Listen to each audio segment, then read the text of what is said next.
आज का पवित्र बाइबल वचन है निर्गमन, उसका 23 अध्याय 1 से 33 पद। जैसा लिखा है, झूठी बात न फैलाना, अन्यायी साक्षी होकर दुष्ट का साथ न देना, बुराई करने के लिए न तो बहुतों के पीछे हो लेना और न उनके पीछे फिर के मुकदमे में न्याय बिगाड़ने को साक्षी देना, और कंगाल के मुकदमे में उसका भी पक्ष न करना।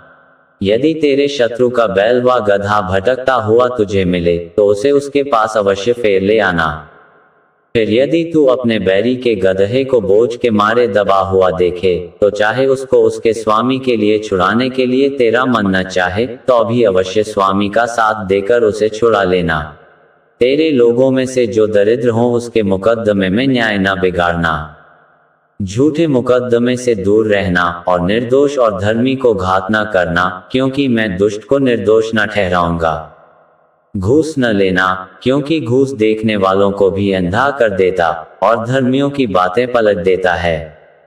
परदेशी पर अंधेर न करना, तुम तो परदेशी के मन की बातें जानते हो, क्योंकि तुम भी मिस्र देश में परदेशी थे। 6 वर्ष तो अपनी भूमि में बोना और उसकी उपज इकट्ठी करना, परंतु 7वें वर्ष में उसको पड़ती रहने देना और वैसा ही छोड़ देना, तो तेरे भाई बंधुओं में के दरिद्र लोग उससे खाने पाएं, और जो कुछ उनसे भी बचे वह बनेले पशुओं के खाने के काम में आए। और अपनी दाख और जलपाई की बारियों को भी ऐसे ही करना। 6 दिन तक तो अपना काम काज करना और 7वें दिन विश्राम करना, कि तेरे बैल और गधे सुस्ताएं और तेरी दासियों के बेटे और परदेशी भी अपना जी ठंडा कर सकें। और जो कुछ मैंने तुमसे कहा है उसमें सावधान रहना और दूसरे देवताओं के नाम की चर्चा न करना, वरन वे तुम्हारे मुंह से सुनाई भी न दें। प्रति वर्ष 3 बार मेरे लिए पर्व मानना। अख़मीरी रोटी का पर्व मानना, उसमें मेरी आज्ञा के अनुसार अबीब महीने के नियत समय पर 7 दिन तक अख़मीरी रोटी खाया करना, क्योंकि उसी महीने में तुम मिस्र से निकल आए। और मुझको कोई छूछे हाथ अपना मुंह न दिखाए। और जब तेरी बोई हुई खेती की पहली उपज तैयार हो तब कटनी का पर्व मानना। और वर्ष के अंत में जब तू परिश्रम के फल बटोर के ढेर लगाए तब बटोरन का पर्व मानना।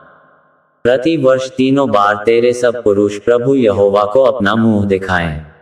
मेरे बलिपशु का लोहू खमीरी रोटी के संग न चढ़ाना, और न मेरे पर्व के उत्तम बलिदान में से कुछ बिहान तक रहने देना। अपनी भूमि की पहली उपज का पहला भाग अपने परमेश्वर यहोवा के भवन में ले आना। बकरी का बच्चा उसकी माता के दूध में न पकाना। सुन, मैं एक दूत तेरे आगे आगे भेजता हूँ जो मार्ग में तेरी रक्षा करेगा, और जिस स्थान को मैंने तैयार किया है उसमें तुझे पहुँचाएगा। उसके सामने सावधान रहना और उसकी मानना, उसका विरोध न करना, क्योंकि वह तुम्हारा अपराध क्षमा न करेगा, इसलिए कि उसमें मेरा नाम रहता है। और यदि तू सचमुच उसकी माने और जो कुछ मैं कहूँ वह करे, तो मैं तेरे शत्रुओं का शत्रु और तेरे द्रोहियों का द्रोही बनूंगा। इस रीति मेरा दूत तेरे आगे आगे चलकर तुझे एमोरी, हित्ती, परज्जी, कनानी, हिब्बी और यबूसी लोगों के यहाँ पहुँचाएगा, और मैं उनको सत्यानाश कर डालूंगा।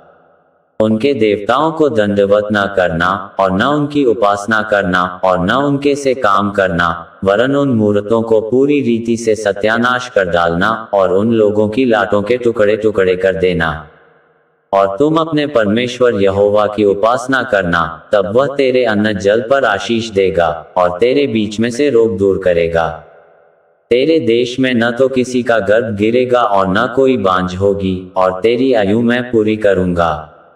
जितने लोगों के बीच तू जाएगा उन सबों के मन में मैं अपना भय पहले से ऐसा संवाद दूंगा कि उनको व्याकुल कर दूंगा, और मैं तुझे सब शत्रुओं की पीठ दिखाऊंगा।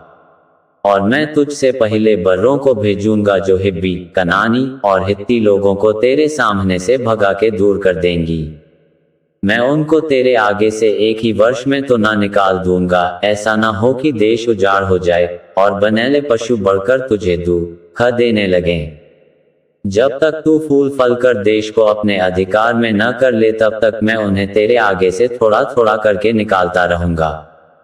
मैं लाल समुद्र से लेकर पलिश्तियों के समुद्र तक और जंगल से लेकर महान तक के देश को तेरे वश में कर दूंगा। मैं उस देश के निवासियों भी तेरे वश में कर दूंगा और तू उन्हें अपने सामने से बरबस निकालेगा। तू न तो उनसे वाचा बांधना और न उनके देवताओं से। वे तेरे देश में रहने न पाएं, ऐसा न हो कि वे तुझसे मेरे विरुद्ध पाप कराएं, क्योंकि यदि तू उनके देवताओं की उपासना करे तो ये तेरे लिए फंदा बनेगा। यहाँ तक इस वचन के द्वारा प्रभु आपको बहुतायत से आशीष दे। आमीन।